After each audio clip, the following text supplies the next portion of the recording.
ವಾಸು, ಮೆತ್ಗೆ ಮೆತ್ತ ಕೂತ್ಕೋ.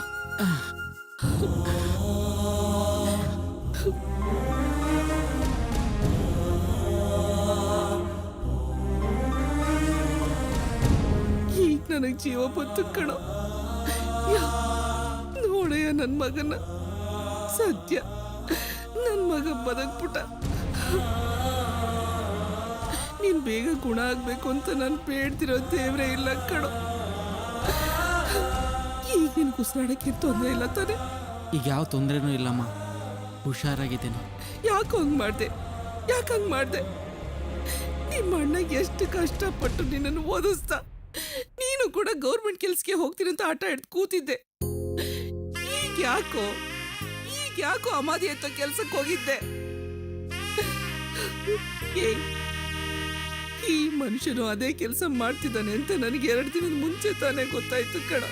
ನಾ ಯೋಜನೆಯಿಂದ ಹೊರಗ್ ಬರೋಕ್ ಮುಂಚೆನೆ ನೀನ್ ಆ ಕೆಲಸ ಮಾಡ್ತಿದ್ಯಲ್ಲ, ಯಾಕೋ ಆ ನಿರ್ಧಾರ ಮಾಡ್ದೆ? ನಿನಗ್ ಬೇರೆ ಕೆಲ್ಸನೇ ಸಿಗ್ತಿರ್ಲಿಲ್ವಾ? ನೀರ್ ಮುಟ್ಟಿದ್ರೆ ಶೀತ ಆಗುತ್ತೆ ಅನ್ನೋ ರೀತಿ ಬೆಳೆಸ್ದೆ. ನೀನ್ ಹೇಗೋ ಹೋಗ ಕೆಲಸ ಮಾಡ್ದೆ. ಇದು ನಿನ್ನ ಹಣೆನಲ್ಲಿ ಬರ್ದಿತ್ತ? ಸತ್ಯ, ದೇವ್ರ ದಯದಿಂದ ನಿನ್ ಜೀವ ಉಳಿತು. ಇಲ್ಲಾದಿದ್ರೆ ನಾನು ಹೇಗೋ ಬದುಕ್ತಿದ್ದೆ. ಅದ್ರ ಬಗ್ಗೆ ಯೋಚನೆ ಮಾಡಿದೆ ನೀನು? ಅಮ್ಮ ಅಳ್ಬೇಡಮ್ಮ, ನಾನು ಇನ್ನೇನು ಮಾಡಲಿ? ನೀನು ಕೂಡ ನನಗೆ ಕೋಪ ಬರೋ ರೀತಿ ಬೈದೆ. ರೇವತಿ ಕೂಡ ದೇವಸ್ಥಾನದಲ್ಲಿ ನಿಂತ್ಕೊಂಡು ರಮೇಶ್ ಬಾವನ್ ಥರ 10% ಆದರೂ ಬಾಳ್ ತೋರಿಸು ಅಂದ್ಲು. ಮನೆಗೆ ಬಂದಮೇಲೆ ಮನುಷ್ಯನಾಗಿ ಹುಟ್ಟಿದ್ಮೇಲೆ ಛಲದಿಂದ ಬಾಳ್ಬೇಕು, 4 ಕಾಸು ಸಂಪಾದನೆ ಮಾಡಬೇಕು ಅಂತ ಹೇಳಿದೆ. ರಾತ್ರಿ ಪೂರ್ತಿ ನಿದ್ರೇನೇ ಬರಲಿಲ್ಲಮ್ಮ. ಅದಕ್ಕೆ ಮಧ್ಯರಾತ್ರಿನೇ ಎದ್ದು ಹೊರಗಡೆ ಹೊರಟೋದೆ. ಎಲ್ಲಿಗೆ ಹೋಗ್ಬೇಕು, ಏನು ಮಾಡಬೇಕು ಅಂತಲೇ ಗೊತ್ತಾಗಲಿಲ್ಲ. ರಾತ್ರಿ ಪೂರ್ತಿ ಅಲಿತಾನೇ ಇದ್ದೆ. ಕೆಲಸ ಹುಡ್ಕೊಂಡು ಹೋಗಿ ಕೇಳಿದ್ರೆ ಇದಕ್ಕೆ ಮುಂಚೆ ಏನು ಕೆಲಸ ಮಾಡ್ತಿದ್ದೆ ಅಂತ ಕೇಳ್ತಿದ್ರು. ನಿಜ ಹೇಳಿದ್ರೆ ಯಾರೂ ಕೆಲಸ ಕೊಡ್ತಾ ಇರಲಿಲ್ಲ. ಇಂಥವ್ರು ಅಳಿಯ ಅಂತ ಹೇಳಿದ್ರು ಕೂಡ ಯಾರೂ ಕೆಲಸ ಕೊಡ್ತಾ ಇರಲಿಲ್ಲಮ್ಮ. ಹೀಗೆ ನಾನು ಎಷ್ಟು ಅಂತ ಅವಮಾನ ಅನುಭವಿಸ್ಲಿ ಅಮ್ಮ.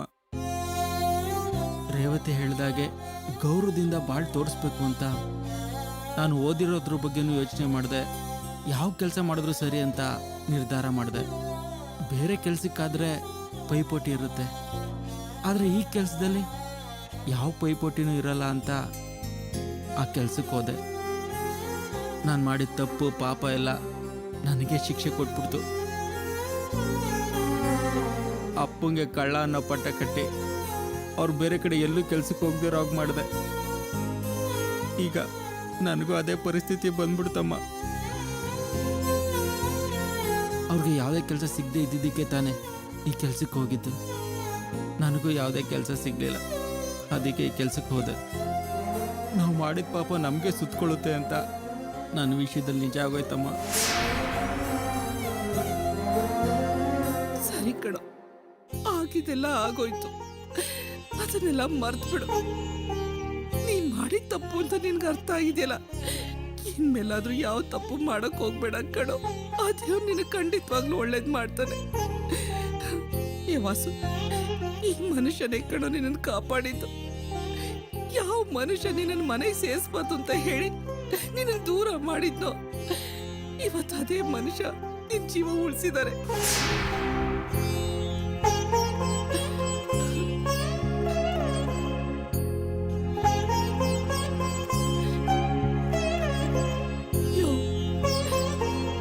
ಮಗನ ಹತ್ರ ಹೋಗಿ ಪ್ರೀತಿಯಿಂದ ನಾಲ್ಕು ಮಾತಾಡಯ್ಯ. ಯೋ, ನಿನ್ಗೆ ಕಣೆ ಹೇಳ್ತಿರೋದು, ಹೋಗ್ ಮಾತಾಡಯ್ಯ.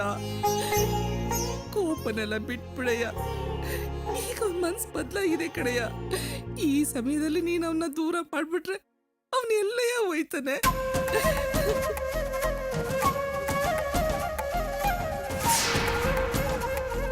ಅಪ್ಪ, ನನ್ನನ್ನು ಕ್ಷಮಿಸ್ಬಿಡಪ್ಪ. ನಾನು ನಿಜವಾಗ್ಲೂ ಬದಲಾಗಿದ್ದೀನಿ ಅಪ್ಪ. ಇನ್ಯಾವತ್ತು ಯಾವ ತಪ್ಪನ್ನು ಮಾಡೋದಿಲ್ಲ ಅಪ್ಪ. ನನ್ನನ್ನು ಕ್ಷಮಿಸೋದಿಲ್ವಾ ಅಪ್ಪ? ನನ್ನನ್ನು ನಿಮ್ಮ ಮಗ ಅಂತ ಒಪ್ಕೊಳ್ಳೋದಿಲ್ವಾ ಅಪ್ಪ? ಎಲ್ಲರೂ ನನ್ನನ್ನು ದೂರ ಮಾಡಿದಾಗ ನೀವು ನನ್ನನ್ನು ದೂರ ಮಾಡಿಬಿಡ್ತೀರಾ ಅಪ್ಪ? ಅಪ್ಪ ನಾನಿಬ್ರು ಆಗ್ತಾ ಅಪ್ಪ ನನ್ನ ಜೀವ ಉಳಿಸಿ ಈಗ ನೀವು ನನ್ನ ಹತ್ರ ಮಾತಾಡದೆ ಇರೋದಕ್ಕಿಂತ ನನ್ನನ್ನು ಅಲ್ಲೇ ಬಿಟ್ಟಿದ್ರೆ ಸತ್ತು ನೆಮ್ಮದಿಯಾಗಿರ್ತಿದ್ನಲ್ಲಪ್ಪ. ಯಾಕಪ್ಪ ನನ್ನ ಕಾಪಾಡ್ದೆ, ಯಾಕಪ್ಪ ನನ್ನ ಕಾಪಾಡ್ದೆ? ಏಯ್, ಏನೋ ಮಾತಾಡ್ತಾ ಇದೀಯಾ? ಮುಚ್ಚೋ ಬಾಯಿ. ಅಲ್ವೋ, ನೀನು ಉಸಿರು ಕಟ್ಕೊಂಡು ಸಾಯ್ತಾ ಇದ್ರೆ ನಾನು ಹೇಗೋ ನಿನ್ನ ಬಿಟ್ಟು ಬರ್ಲಿ? ಇನ್ನೊಂದ್ಸಾರಿ ಸಾಯ್ತೀನಿ ಅಂತ ಹಾಗೆ ಹೀಗೆ ಮಾತಾಡಿದ್ರೆ ಹಲ್ಲು ದುರ್ಸ್ಬಿಡ್ತೀನಿ ನೋಡು. ಈಗೇನೋ ಆಗಿದೆ, ಜೀವಂತವಾಗಿ ಇದೆಯಲ್ಲೋ, ಯಾಕೋ ಅಳ್ತಾ ಇದೀಯಾ? ಅಳಬೇಡ ಕಣೋ, ಅಳಬೇಡ ಕಣೋ, ಅಳಬೇಡ ಕಣೋ, ಅಪ್ಪ ಅಳಬೇಡ.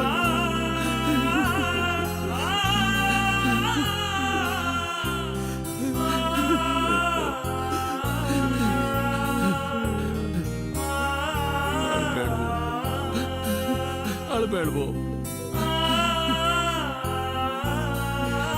ಅಳಬೇಡ ಕಣೋ. ಯಾಕೆ, ಏನಾಯ್ತು? ಯಾಕೆ ಅಳ್ತಾ ಇದ್ದೀರಾ? ಸಂತೋಷ ಆಗ್ತಾ ಇದೆ ಡಾಕ್ಟ್ರೆ. ಇವ್ನ ಯಾವಾಗ ಕರ್ಕೊಂಡು ಹೋಗ್ಬೋದು? ಇವತ್ತೇ ಕರ್ಕೊಂಡು ಹೋಗ್ಬೋದು.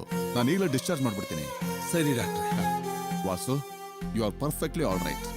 ಏನಾದರೂ ತೊಂದರೆ ಆದ್ರೆ ನನ್ನನ್ನು ಬಂದು ಕಾಣಿ. Okay? Okay doctor, thank you doctor. ಆರಾಮಾಗಿರಿ. ಭಾಗ್ಯ, ನಾನು ಹೋಗಿ ಆಟೋ ತಗೊಂಡ್ಬಿಡ್ತೀನಿ. ಅಲ್ಲ ಕಡೆಯ, ಆಸ್ಪತ್ರೆಗೆ ದುಡ್ಡು ಕಟ್ಬೇಕು.